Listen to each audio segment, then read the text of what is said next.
Good afternoon, everyone, and welcome. Thank you for joining us today for this very, very important conversation, navigating the crossroads of heart health and menopause in honor of Women's Heart Month.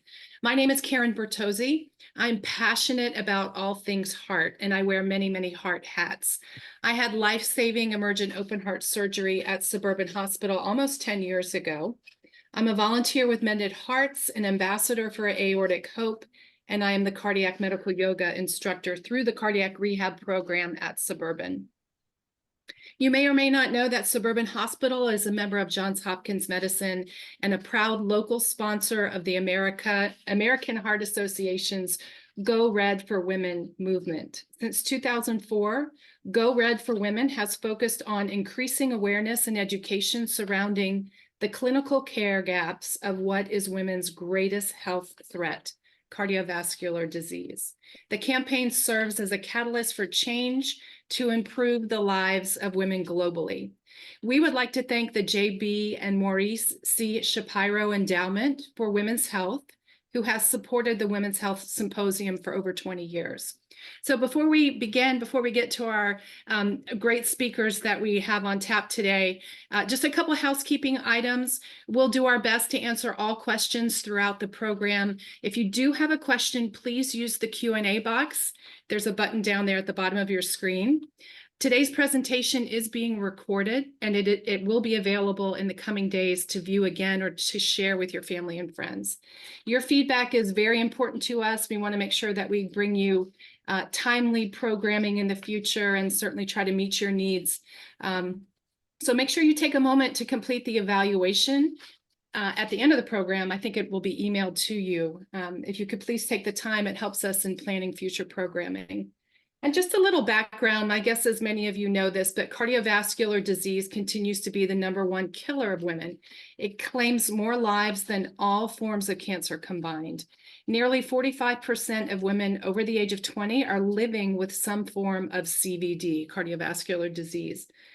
Additionally, women experience unique life stages such as pregnancy and menopause that can increase their risk of developing cardiovascular disease. Even more startling is the fact that less than half of women are aware that cardiovascular disease is their greatest health threat. Go Red for Women is dedicated to educating and empowering women to take action to protect themselves from the threat of cardiovascular disease and helping all women reduce their risk by removing any barriers so that they can attain better health and well-being.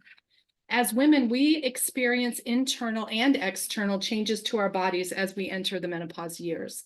Whether experiencing hot flashes or night sweats or weight gain, these changes are natural. However, our risk of heart disease is increasing as we get older. So how do we navigate these changes while staying healthy? How can we improve our heart health while managing the symptoms of menopause? Is it too late to make lifestyle changes and reduce our risk? Well, we've got two panelists here today that are ready to help us sort of navigate through all of that. And so I will ask them to introduce themselves, and I'd like to start with Dr. Minhas. Hi, good afternoon. It's a pleasure to be here today. I'm Dr. Anna Minhas. I'm a cardiologist at Johns Hopkins Hospital, and I primarily practice in the area of women's cardiovascular health and do research in this area as well. Thank you. And then Sangeeta? Hi, good afternoon, everybody. I'm Sangeeta Subramanian. I'm a registered dietitian and certified diabetes care and education specialist from Suburban Hospital, Bethesda, Maryland. I can relate to this topic closely because I do believe I'm in some stage of menopause myself, and I am tackling some cardiovascular issues myself. I call this stage chaos because it's like playing a whack-a-mole game. I'm knocking one problem down and another problem crops up, and then it's one after the other, and I don't get tickets at the end to redeem for a gift. So it is no fun, but I'm so happy to be part of this panel. Thank you so much for inviting me. And so just to outline sort of the format of how this is going to go this afternoon, it's really sort of free form. I have questions that you all have submitted since we got this programming set up. So we'll start with that.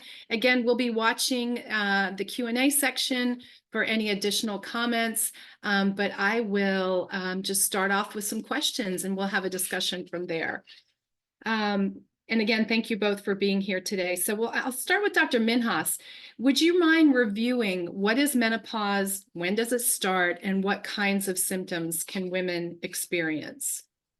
Yeah, so what is menopause, right? Menopause is an end to normal ovarian function. So the ovaries produce hormones in women, and natural menopause is defined as 12 months of not having a period. Now, I will give the caveat that this is not one date. So, you don't say December 12th is the day that I went through menopause. This is a period, and equally important are the months leading up to menopause, sometimes even years leading up to menopause, because the hormone changes can be different for any woman. They could occur as early as 5 to 6 years before the full onset of natural menopause, and then that first year after what's defined as natural menopause would also be equally important in terms of the transition phase. And then, of course, surgical menopause, that you could put a date on and say, this is the day that my ovaries were removed. That would be surgical menopause. Thank you. And then sort of tying into that, what role does estrogen play in a woman's health, and how does estrogen affect the body and women cardiovascularly? Yeah, so as many of us know, estrogen tends to go up around the age of puberty in women.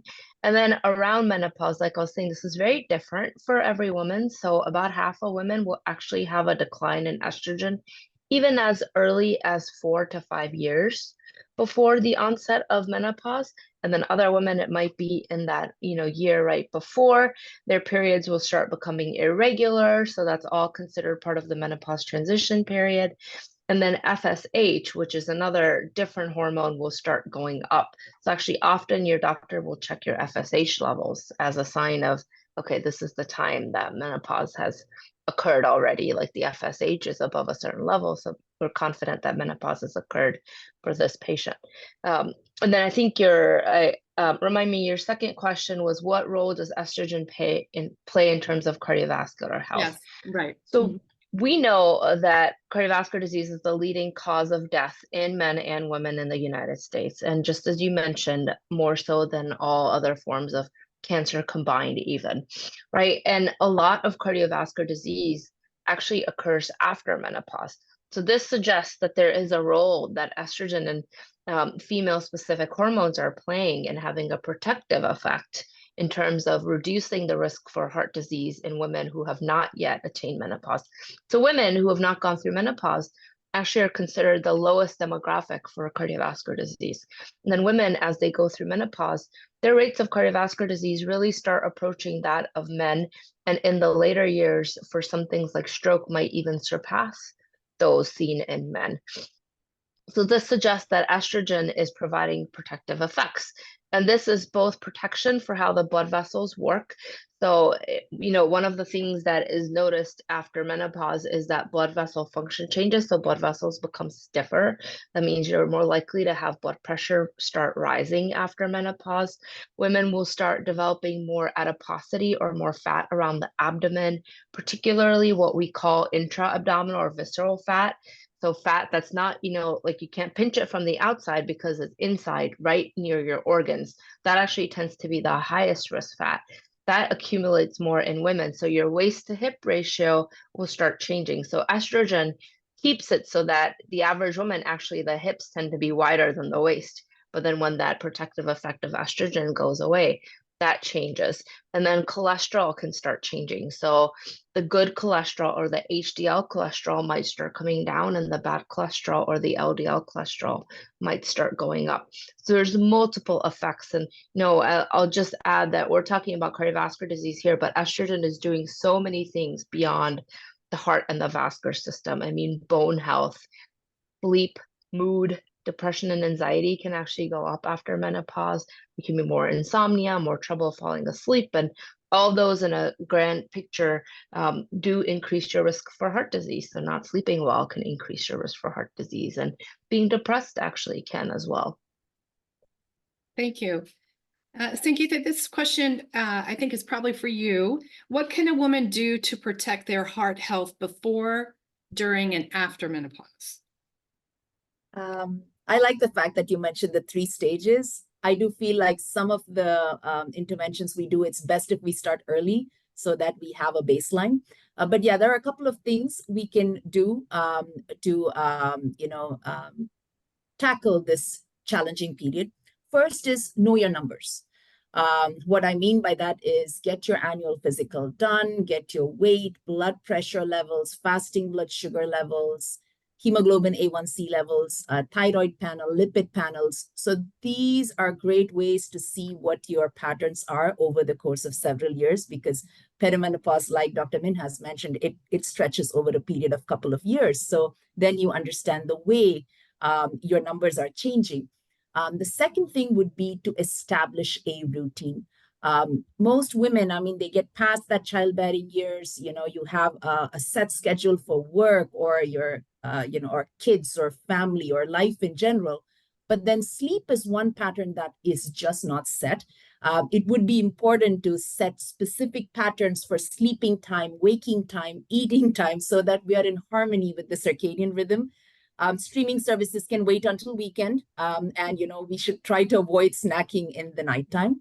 Another thing would be to try to get physically active, especially if our jobs are very sedentary in nature. 150 minutes of moderate to vigorous activity like brisk walking or biking or jogging, which is about 30 minutes of physical activity 5 days a week. And if we can add a couple of sessions of resistance training like weightlifting or strength training, that can yield even more results, more from preserving lean body mass and our bone health.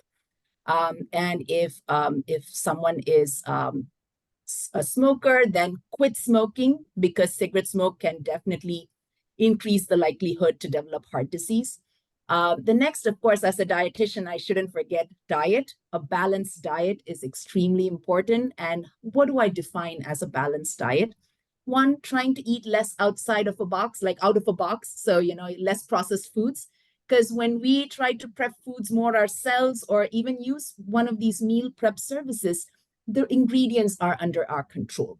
So the moment we eat out of a box, it's hard to gauge how much sodium it contains, how much saturated fat it contains, trans fat contents, as well as added sugar. So better to eat more natural prepped food at home, or at least the meal prepping plans that we have very commonly available now. And as far as each meal, looking at the component of a meal, making sure that it has plenty of fiber, healthy fats, and healthy protein. Fiber, of course, we get from a ton of plant sources like whole grains like whole wheat, quinoa, millets, brown rice. They all have fiber. Non-starchy vegetables, including the cruciferous vegetables like cauliflower, broccoli, leafy greens, also including beans and lentils. So all of this provide fiber that's great for controlling our cholesterol levels as well. Healthy fats like fatty fish, nuts, Greek yogurt, avocados, healthy oil, and proteins, regardless of the fact if you're a vegetarian, lacto-vegetarian, vegan, or pescatarian, doesn't matter. Having some protein source with your meals also helps in framing this ideal meal plan. The next thing to look into during this period would be to have a good attitude about weight. I often look at this as people come in to see us and it's like a wake-up call. I need to lose 10 pounds like in a month. That's not going to happen. I mean, our body is going through a lot of stuff right now. So a right attitude is important. Weight gain is inevitable because of all of these hormonal fluctuations during menopause, but excessive weight gain is not. So starting with a healthy weight as a baseline, having good habits, healthy diet, and physical activity can definitely help. And most important thing is to avoid crash diets and starvation diets, because that can really crash your metabolism, which can make weight loss during the menopausal years even harder. The last thing I would say is have some kind of mindfulness, not just towards food, towards work, towards life in general, trying to engage in activities that can help in tackling stress and giving joy. All of this, I think, are important during this challenging period. Thank you. Really, really great advice. Really great advice. Dr. Minhas, what are the benefits of hormone therapy, and are there any drawbacks? Yeah, so that is a terrific question. And I have to be honest, I think the research is very mixed on this, and the research is not terrific on this. And the reason I bring that up is our clinical trial. So the way we study medications, the best possible way to study medication is to do what's called a clinical trial. So that means you take people and you give them the treatment and you see what happens with the treatment. The clinical trials that have looked at hormone therapy, that have actually prescribed it in a trial, have predominantly, in fact, all of them have been done in postmenopausal women. And once you have already gone through menopause, a lot of these changes have already occurred. So when we talk about, the secondary data from the trial, if you really break it down, women that received the hormone therapy closer to menopause, like within the first 10 years of menopause, those women, it does seem like had a protective effect in terms of heart disease versus older women who were in their 70s, who might have been, the mean age or the average age of menopause is 50 in the US and in most places in the world. There's some difference by race, but the average age of menopause is generally 50. So if you're getting hormone therapy when you're 70 or 75, and you've been through menopause 25 years ago, there really doesn't seem to be much of a benefit in terms of cardiovascular disease. And thus far, we don't have research that was actually done in young enough women to say, okay, if we start giving everybody hormone therapy at 48, with the anticipation of menopause, could that lower their risk? But certainly in the younger women, the 50 to 60 or 65-year-old age group, there is a benefit, it seems, of heart disease risk, like in terms of heart attack risk. On the other hand, we all know that there are also risks to hormone therapy. So things like blood clots. It's the same idea as birth control pills are not recommended for women who smoke or things like that because it can increase a blood clot risk. So same thing applies with taking oral or like a patch hormone therapy, is it can increase risk of clots in the legs or in the lungs or things like that.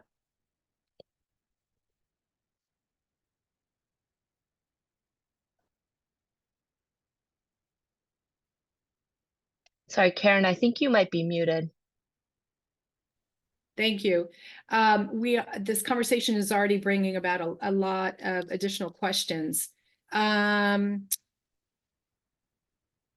see. So some of these, could one of you address somebody who has a high lipoprotein A? What can they do about that? Yeah, so lipoprotein A is a little bit different than the standard cholesterol panel. So first, for the whole audience, when you get your cholesterol measured at your physician's office, typically we're talking about LDL cholesterol, HDL cholesterol, triglycerides, total cholesterol. Lipoprotein A does not get included in that standard measurement.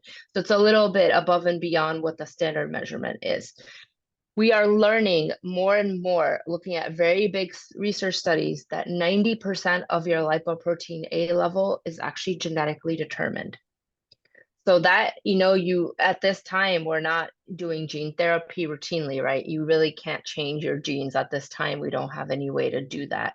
There are drugs being studied that will affect the way lipoprotein levels are in the blood. They're actively in trial right now that could lower your lipoprotein A level. Certain medications like PCSK9 inhibitors could lower it a little bit, and then diet and exercise could lower it a little bit. But 90% of your lipoprotein A level is genetically determined. I say that with a caveat that I always tell patients or anyone who has a high lipoprotein A level, you can't say, oh, my protein A level is high, I'm doomed to have heart disease. That is not at all true, because there's so many other things that are protective that one can still do to try to counter the effects of, the cholesterol itself. So Dr. Minhas, kind of along those same lines, in terms of menopause, and maybe both of you can chime in on this, in terms of menopause, is there a genetic component? Like if your mom started at a certain age, could you anticipate sort of starting at the same age as well? Yeah, so menopause does seem to have a genetic component. So about 40 to 70% of the timing of menopause might in fact be related to a person's genes. So that's definitely true. But then there's other things that also seem to predict menopause age. So in general, age of around 50 for menopause is considered, in the lower risk. And then premature menopause would be under 40 or 40 to 45. So similar to, what I was saying about lipoprotein A, some of it is genetically determined, but then some of it, especially for menopause. So people that are very obese can go through menopause earlier. People that have what we say, bad cardiometabolic profile. So, higher blood pressure, lots of pre-existing disease, who live very sedentary lives, are not active. So physical activity can actually change that transition of menopause. So yes, there is a genetic component, but then there's also clearly an effect from lifestyle factors as well. Are there any symptoms that women could have that they might think are menopause related, but are actually cardiac? Yeah, so another terrific question. Women, like men, if they were having, let's say, a heart attack, we hear about chest pain, but it goes well beyond chest pain. So one of the ways that a person could present even with a heart attack, they could feel very sweaty. So a woman could just feel very, very sweaty, feel flushed. Those are classically menopause symptoms as well. Now, the one difference is menopause, like I said in the beginning, is a time period, right?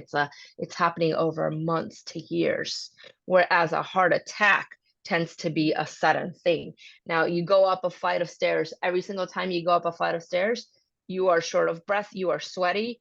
I don't think that is menopause. That is probably heart disease, right? It's physical activity. It's a clear pattern. Whereas menopause, hot flashes tend to be random and sporadic. They really don't tend to time with physical activity, for instance. Other things like if a person has heart failure, you can start putting on extra fluid. So you can build up a lot of fluid, and that might look like swelling in the legs, that your weight is going up on the scale. So is it heart failure, or is it that it's menopause and you're gaining weight? Even with menopause, it would be very unusual. And I tell my pregnant women the same thing. To gain 5 pounds in a week is a lot, or to gain 10 pounds in 2 weeks is a lot.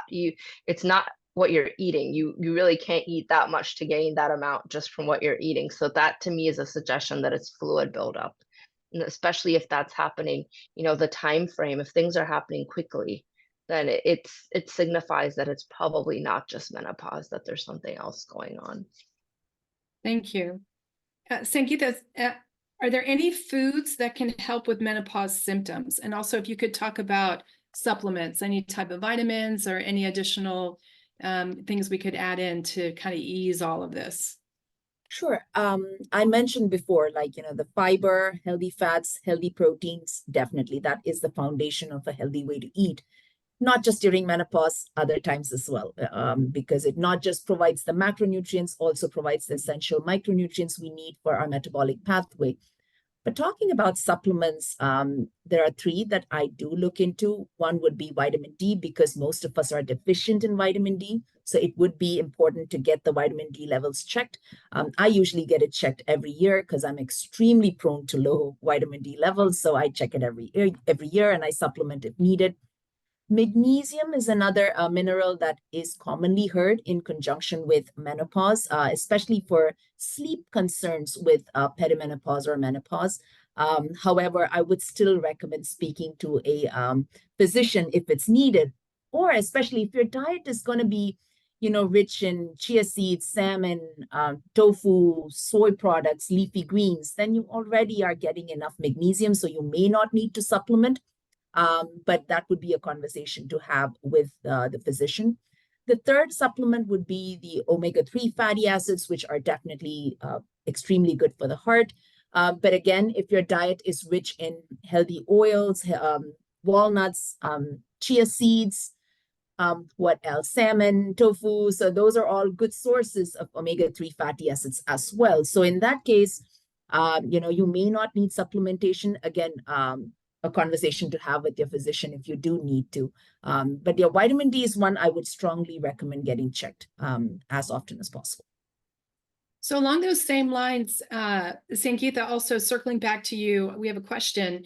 It says, I'm told that African Americans don't need as much vitamin D as other cultures. Is that valid? Can you speak to that? I actually believe, like, especially when we have darker skin, like I come from India, and my skin, of course, growing up in India with all the sun and everything, I was making enough vitamin D on my own. The moment I moved to the States with lack of exposure to the sun, my vitamin D levels started dropping. So I don't think it's ethnicity based. It's more exposure to the sun and the way our body is capable of making vitamin D on our own. So, and I do believe I'm out most of the time, but despite that, I don't make enough vitamin D. So I don't believe it's ethnicity related. It would be, yes, darker skin has the capacity to make vitamin D efficiently with sunlight. I don't deny, but then living in these kind of regions where we may not be exposed to sunlight in certain times of the year, we may still be prone to low vitamin D levels. And then also, Sangeeta, you mentioned perhaps some of these supplements might be beneficial. Of course, you told everybody to speak to their physicians. Should we be taking those at night or in the morning? Is there a correct time to take a supplement? It depends. Like for example, something like magnesium, and that's why the reason why I mention speak to the physician is because something like magnesium, I wouldn't recommend taking at the same time you take calcium or iron, because they all fight for the same sites in the intestine for absorption.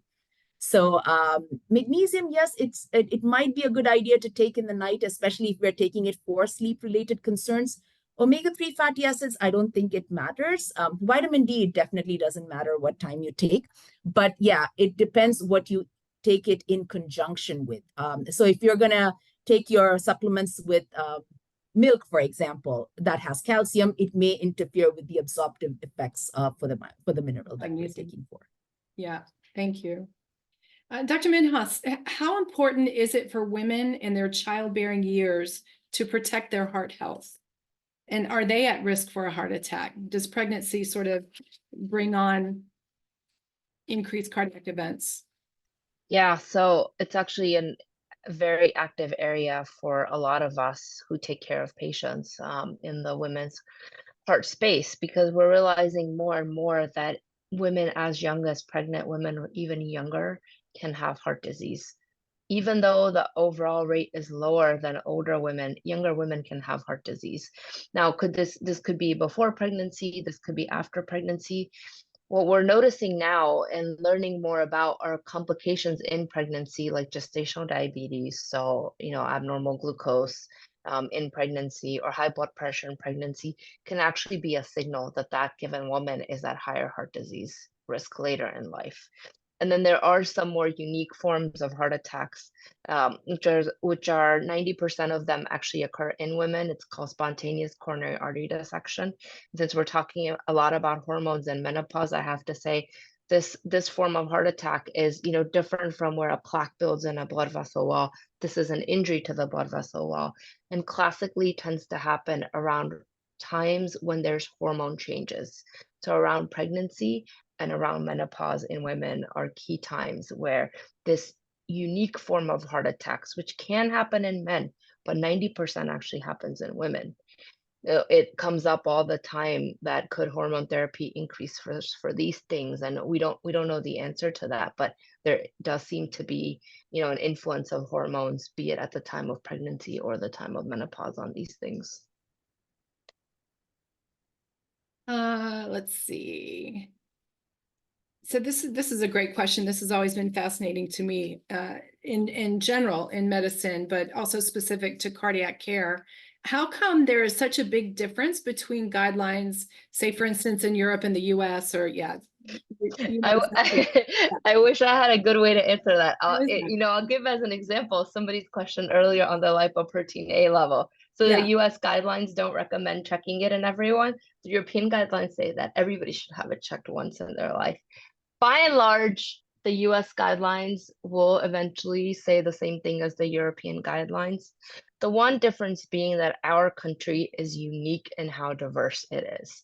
So the US is extremely diverse, and a lot of the European studies come out of the UK. So like the UK Biobank is a big one. And I know somebody was touching on this earlier. That data is 90% in a white population.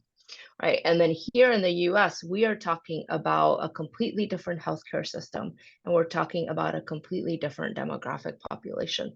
And those things have a big impact on our guidelines. So our AHA, American Heart Association statistics, it's broken down by white Americans, Black Americans, Hispanic Americans, Asian Americans, and so on, because we have such a diverse population.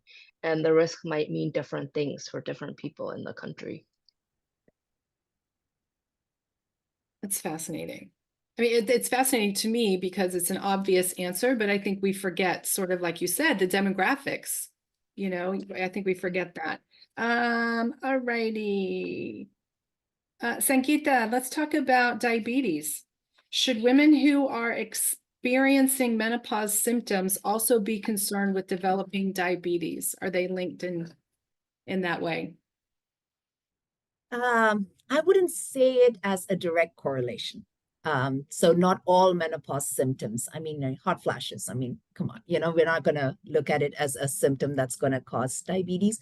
But then the weight gain, let's say there is excessive weight gain during menopause, or let's say there were symptoms like fatigue, constant fatigue, where someone does not have the motivation to get out and do some physical activity, then it could increase insulin resistance, making them prone to possibly prediabetes or diabetes. Sometimes the cravings, I mean, when the hormones are fluctuating, we're craving sugar and then we're craving salt, and all of that. Those choices can also increase the carb load of a meal, and then may have some effect, but it is not a direct correlation. I will not say every woman going through menopause is going through to develop diabetes, unless, of course, they're already predisposed to diabetes, or they have a family history, or they're already starting with the insulin resistance to begin with. Then they may be susceptible, but not all women. Thank you for that. So I think circling back to Dr. Minhas, here's another interesting question. All the questions are interesting, by the way. I'm doing my best to kind of get them in and trying to stay on topic, but this question is regarding the parameters surrounding blood pressure readings and feeling like they have been changed relatively soon or relatively recently. And it appears as though there might be a little more focus on your top number, systolic. Is that the case? What are your thoughts?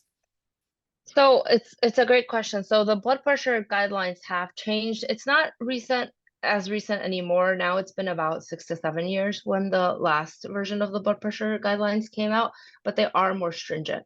So in the past, it was said that a blood pressure above 130/90 was abnormal. Now we actually say a blood pressure above 120/80 is abnormal. So they've become more strict, and that's because a lot of research was saying even at those ranges of those mid-range blood pressures, there can be a slightly higher risk for heart disease, that it's better to try to aim for a lower blood pressure, especially if you have diabetes, that you have had a stroke or a heart attack or heart failure, or those things. I don't think that the guidelines themselves emphasize the systolic blood pressure, the top blood pressure, as much as the diastolic blood pressure. I actually think what it is that the average person, it's hard to remember both numbers. And we usually just go off of the first one because it's the bigger one and it's the first one on the reading. I don't think it's inherently in the guidelines. The other catch is that in younger people, high blood pressure is usually an elevation in that lower blood pressure, in the diastolic blood pressure, the second one. Whereas as we get older with age, the systolic blood pressure goes up and the diastolic blood pressure naturally starts coming down because the blood vessels change, they become more stiffer. So there is an age effect too. So younger patients will often have higher diastolic blood pressure proportionate to their systolic, whereas older, it'll be opposite. So when you talk about younger and older, are you talking about perimenopausal, like how can we measure what that means for us? I mean, it's longitudinal, right? Like there's no year that blood pressure changes. I mean, let's say 60, 65 on average is what we consider. Above 65 is older in terms of heart disease risk. So by that point, compared to somebody who was 35, 45, even 55. And for women, if the average age of menopause is 50, that increase in risk really starts showing up closer to 60. Okay, thank you for that. Any thoughts, Sangeeta, on caffeine and cardiac function, or maybe both of you could address that? Yeah, of course, caffeine, and especially with blood pressure, I would say caffeine is a bit of a catch. Definitely elevates the blood pressure levels. From a diabetes standpoint, caffeine, it raises the blood sugar a tad bit, but it's not something that we would be concerned about. But definitely caffeine is an issue when someone already has high blood pressure. But if someone's just having 1 cup or like 325 milligrams of caffeine a day, no blood pressure history, I'm not going to make a big fuss about it. It wakes them up, so be it. But if there is already a diagnosis of blood pressure, high blood pressure, then, we would probably start wondering if that caffeine is okay to be consuming or not. Okay, this I feel like is the $1 million question for my peer group anyway. If weight, food, and exercise remains the same, but weight gathers around the stomach, the belly area, as you spoke about earlier, is there anything that we can do apart from increasing exercise, decreasing intake? Like, how can we, I know it's hard to target certain areas, but just thoughts on that. Just the weight gain that happens in the belly area. Yeah. So we all know one can get cosmetic surgery, to try to target, right? But whether that explicitly has a health benefit in terms of your heart disease risk, I don't know that anybody knows that or would recommend that one do that just to lower their heart disease risk.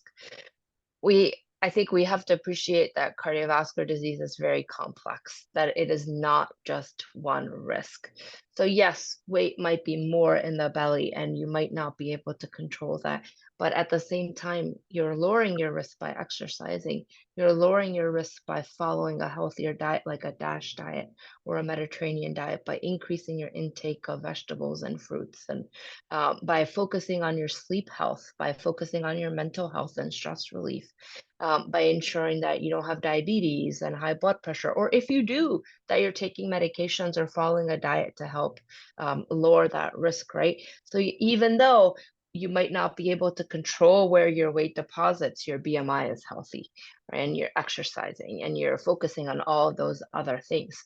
It's very hard to make the case then that one thing that is out of your control is going to skyrocket your heart disease risk when you've done so much to lower it through other means. So we control what we can, but I think we have to give ourselves a break and say, I can't make everything perfect, but I'm fixing what I can as much as I can. I love that. I love that so much. It's a good lesson for all of us.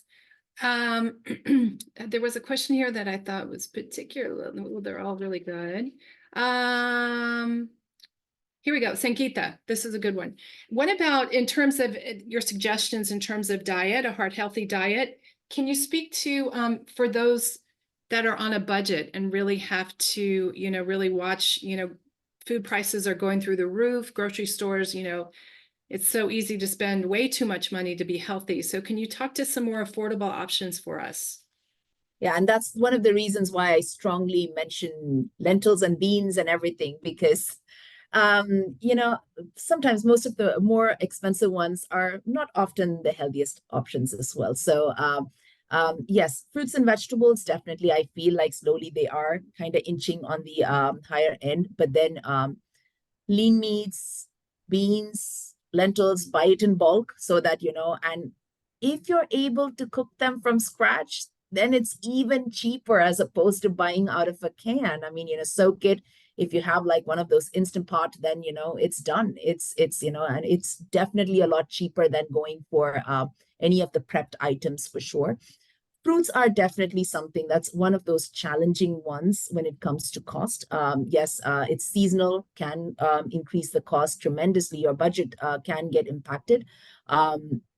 However, but if you stick to the seasonal fruits and vegetables, you may be able to navigate through some of your expenses, provided they're local and seasonal. So farmers market for sure. I like to buy foods in season. I mean, I can tell that out of the season, they do cost at least $1, $2 more. I'm not a big fan of canned foods at all, even if it says low sodium, just because I know a lot has gone into the processing and a cost gets added to it as well. But it may not be a bad option. Like if we buy some from Costco in bulk, then you do get a good enough deal from it. But yeah, buy seasonal, buy in bulk, and try to buy the raw products and try to prep it more yourself as opposed to someone else prepping and adding a premium to it. Thank you. It's great advice. And then, like you said, with the Instapots, you can make your meal for the week, or at least make your lunch for the week. Exactly. It's done very quickly. All righty. So, is there an expected or normal amount of weight gain during menopause? I don't know if that's more of a question for a gynecologist, or if you all can address that. An expected normal amount of weight gain during menopause. Thoughts? I think the average amount of weight gain is 5 to 10 pounds around menopause. Now, so that would be the expected amount. I don't know that, the word normal is hard to use because it's different for everybody. And depending on what guidelines you read and who you're talking to, they might have a different answer to that. But the average is about 5 to 10 pounds. Okay. I think we addressed that. What is the blood test or the blood work called that can kind of let you know where you are in menopause, if you've reached it yet or not? FSH. The FSH. And you typically, it's not included in the normal panel, right? You have to ask for it, have a conversation. Right. I mean, usually if you're asking your primary care physician to check it, or when you're discussing menopause, they're inclined to check it. That would be one of the things that would be checked in a conversation about menopause. But routinely, you're not going to get an annual FSH check. Got it. All right. And then does HRT, hormone replacement therapy, slow weight gain? And does it significantly help reduce bone loss? And is it better to start closer to the start of menopause? I will also let Sangeeta answer this, and I have to be honest, I think probably those are better questions for an endocrinologist. We do know that it helps bone density for sure, and it can help prevent osteoporosis, so that is true. And in general, hormone replacement therapy, at least from a heart disease standpoint, the benefits are better if you're closer to menopause. The benefits don't really seem to be there at older ages. But I would defer questions about bone health, honestly, to an endocrinologist. Yeah. I would agree as well. Yeah, I would say the same. And the combination of HRT as well. And I've noticed that a couple for when I see some patients coming into us for weight management, I see some people work best with the combination, some with just the progesterone or estrogen, depending on which one they're most sensitive towards. So yeah, I would defer to the endocrinologist as well. Thank you. And then Sangeeta, what is the difference, or is there any difference between over-the-counter vitamin D, or I guess at times your physician can prescribe it? Is there a difference? Yes. The ones that are prescribed, it's vitamin D2, and it is ergocalciferol. It's a very high dose because the deficiency is so strong. You need to rapidly replenish your stores.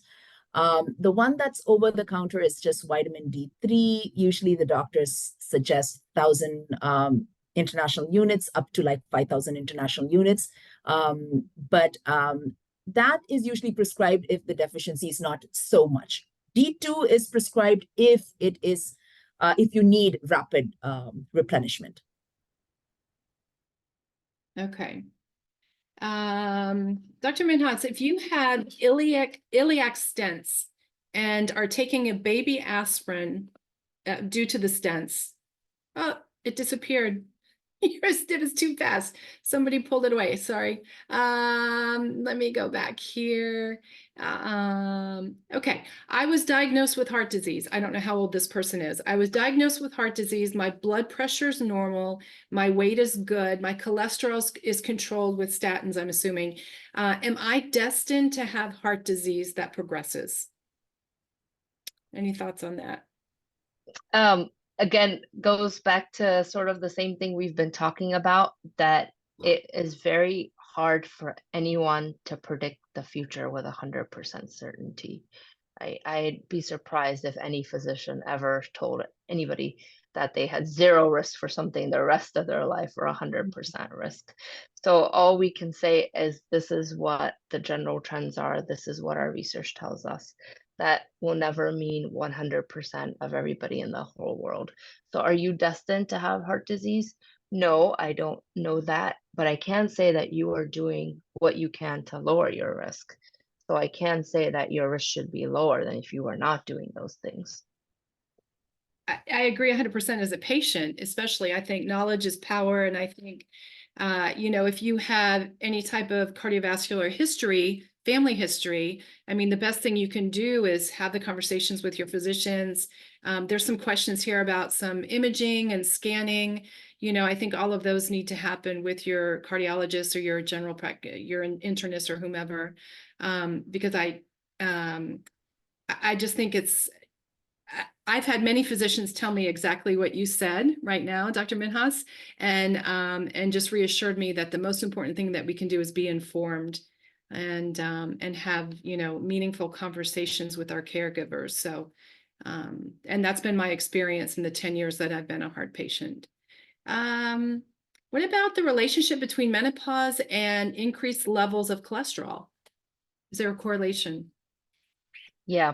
So similar to, blood pressure changes, weight changes, distribution of weight changes, there are seen cholesterol changes with menopause. So the bad type of cholesterol or the LDL cholesterol does seem to go up after menopause. And again, it is a withdrawal of that protective effect of estrogen, plus those other changes, like many people become more sedentary around that time, and that can increase your cholesterol levels, or they sleep worse, like more poorly than they did before. And actually that can affect your cholesterol levels too. So yes, it does seem that on average the cholesterol changes, but again, that doesn't mean that it will happen for everyone. And it doesn't mean that you can't do what you can to reduce it. Now, I'll just say that interestingly enough, in pregnancy is a time when a woman might have some of the highest cholesterol she will have her entire life. And that's, to keep the baby and the fetus healthy and alive. Cholesterol levels tend to go up, especially in pregnancy, and then will go down. So, and it's interesting because in pregnancy, it's actually an opposite effect of the hormones, where your estrogen is going up, not coming down, and yet your cholesterol is going up as well. Yeah. That's fascinating. Righty, let's see. We spoke about caffeine. Okay. This is tagging on to the discussion we had about coffee. Let's see. She does strength training 2 to 3 times a week, yoga, walks, participates in a dance class. Her blood pressure has been slightly elevated, and she drinks 1 cup of coffee every day. Does this mean she needs to give up her coffee? What does she mean by slightly gone up? That's the catch. I don't know, but I guess, I think the question is, she feels like she's doing everything right. Her blood Yes. pressure is still creeping up, but she loves her 1 cup of coffee. I wouldn't. Yeah. If it's a dangerously high levels, like if it's beyond a certain, like I would say even beyond 130 over 90, I would be like, just be careful. But it's 1 cup of coffee is 325 milligrams of caffeine, so I'm not gonna fuss over that.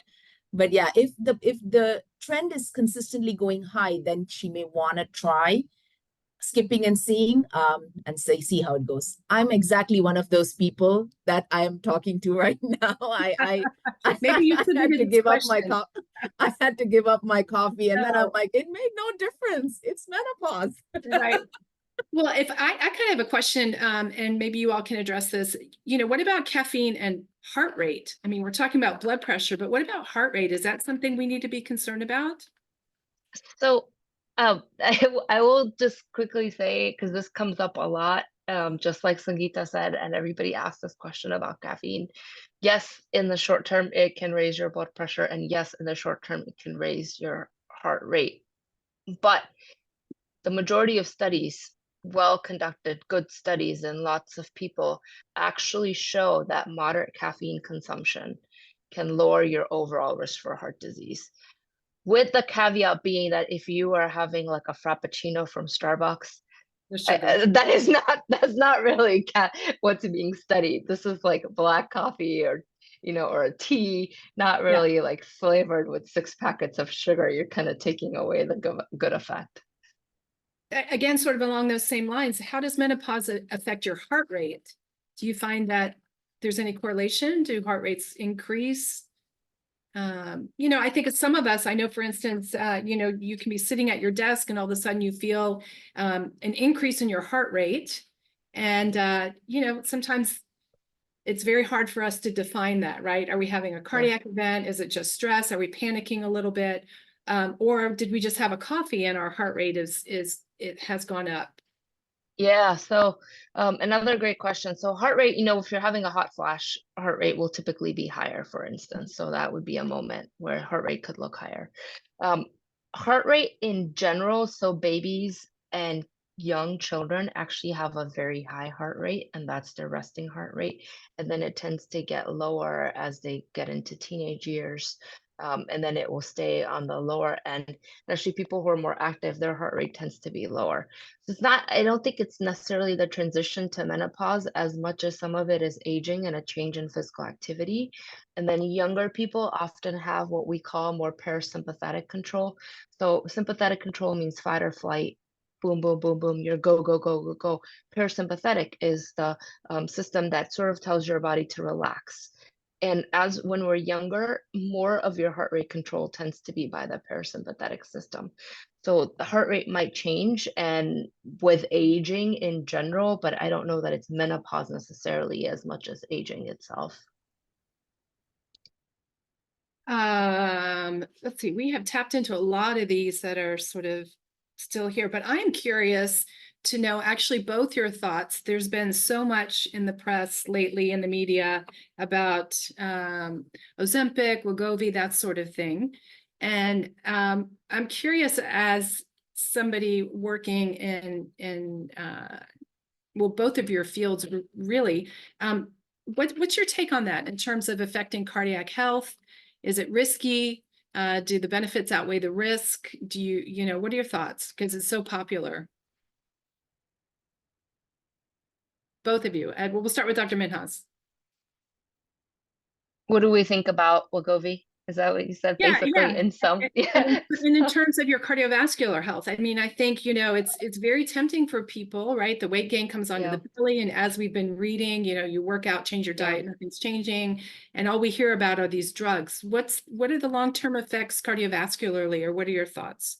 So I think Johns Hopkins and our cardiology group in particular is leading some of the work in the cardiometabolic space. And a lot of my colleagues and myself in general, if for people that have diabetes or people that have high cardiovascular disease risk, there does seem to be a benefit of using these agents. And it really does seem to lower your heart disease risk and does seem to be lowering your heart failure risk even. So by and large, if your physician recommends it, we do think that you should try it, that it will lower your risk. The one thing I'll say, and maybe Sangeeta can add to this, is when these drugs are stopped, then the weight gain rebounds. And we don't know enough yet about them to know whether that duration where you had lower weight, you had lower risk, that was sufficient then after your weight gain rebounds. I just don't think we have the long-term studies enough to know what happens after you stop these medications and the weight comes back. Mm-hmm. Sangeeta, your thoughts? I mean, we see tons of patients in the endo clinic with GLP-1 medications, and they're fabulous for weight loss. I guarantee very huge cardiovascular benefits. it's great for, people who are struggling to lose weight, but the time you take these medicines should be the time you put in the effort to also preserve your lean body mass, and not just say, yeah, I'm taking this Ozempic and I'm going to lose the weight. I'm going to keep eating what I'm eating. I'm going to be sedentary. The whole point is you're going to use this medicine to add these habits onto your life so that the more metabolically active tissue you have, the better. So this is an opportunity to do things you couldn't do because you had that added weight. So that is how I look at it, because some people, unfortunately, they are on these medicines and then they don't tolerate it after some time. And then they have to be off of these medicines. And some of the people, again, I'm saying based on maybe a 1 year data, like Dr. Minhas said, we don't have a very long-term period where people have been off of these medicines, and what do we do in those circumstances? But the people who try to keep at least a certain percentage of the weight lost are the ones who also embraced good habits when they took these medicines. So to use this medicine just as a quick remedy to lose weight and then not do anything on the side probably will come back and bite if we have to get rid of the medicine. I love those honest opinions. And I think a lot of us, especially in this area, are going to be watching, pretty closely, sort of more the research that comes out of that with Hopkins. So then, okay, this is a great question. And for both of you. So what advice can we, or would you all suggest that we could give to a friend or a family member who has trouble changing unhealthy habits, either because of age, they're stuck in a rut, they're not motivated, they don't have time to exercise? We work too much in this area, right? We have too much stress, we're making bad food choices. Any words, little pearls of wisdom that you could share or help us to make those conversations a little bit easier with the people we love? I'll start. Oh, okay, Yeah. go ahead. Oh. Yeah. Oh, Go ahead. okay. First of all of us struggle with these things. There is a rare person in the world that might not struggle with these things, but most of us struggle with changing lifestyle and changing lifestyle habits. And many of us are very busy taking care of many other people. So I have 2 young kids, for example. I have a baby at home. It is very, very hard to find time to exercise. And you can know what to do, but that doesn't mean that it's easy to do. I found that the most effective interventions are the ones that can fit in someone's life without greatly disrupting their life. So if that means that you take your kids to the park and while they're playing, you're walking around, that means you take your dog for a walk, but instead of 1 walk a day, you're going to do 3 walks a day. Or if that means that you really don't like salads, but you love green beans and other forms, then do that. I think making it convenient is probably the most guaranteed way of ensuring that you do it. For me, I would say finding a common ground. Like, I totally agree with Dr. Minhas. Not everything is going to be possible. We might be in different stages of our life where we just cannot implement things. And so finding a middle ground and say, okay, we need for you to do this eventually, but what's going to work out? And then we start setting goals based on that, because it's asking someone to do something that's not sustainable is a failure for both parties. So finding a middle ground where something can be executed and then building up on that as life changes is probably the best path forward. That's a great advice. And like you said, I think a lot of us as women, we are in that caretaking role, and we often forget to, actually give ourselves some grace and some time to, take care of ourselves. This has been so informative. Thank you all so much. The questions are still scrolling. I know that we will try to get to them, but our time has come to a close here. So again, Dr. Minhas and Sangeeta, thank you so much for sharing your insights and knowledge with us today. Before we close, I want to make sure and encourage everyone to complete the evaluation that will come your way shortly. And we are going to, as we conclude our discussion today, we're going to show a quick video from the American Heart Association as a reminder to take care of yourself at any age and at every season of life.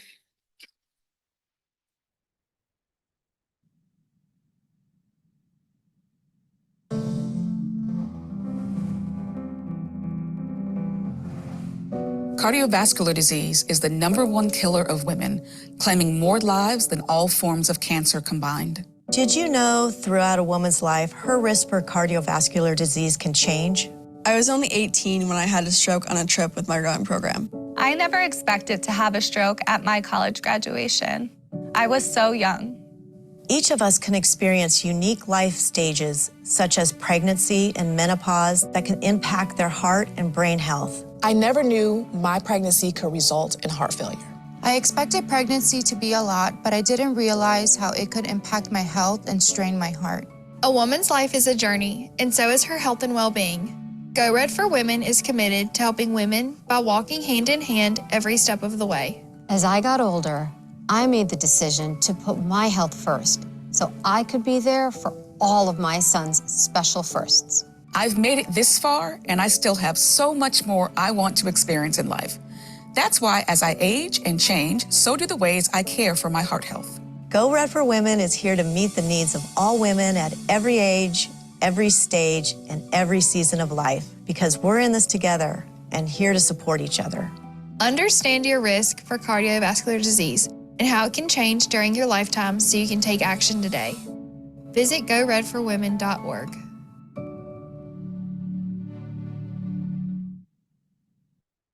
Such a powerful message and for me, inspirational. It looks like some of those women have had some pretty interesting challenges. So let's take all that to heart, no pun intended, or actually pun intended. And thank you everyone for your time and enjoy your afternoon. Take care of yourselves, all right? Thank you again.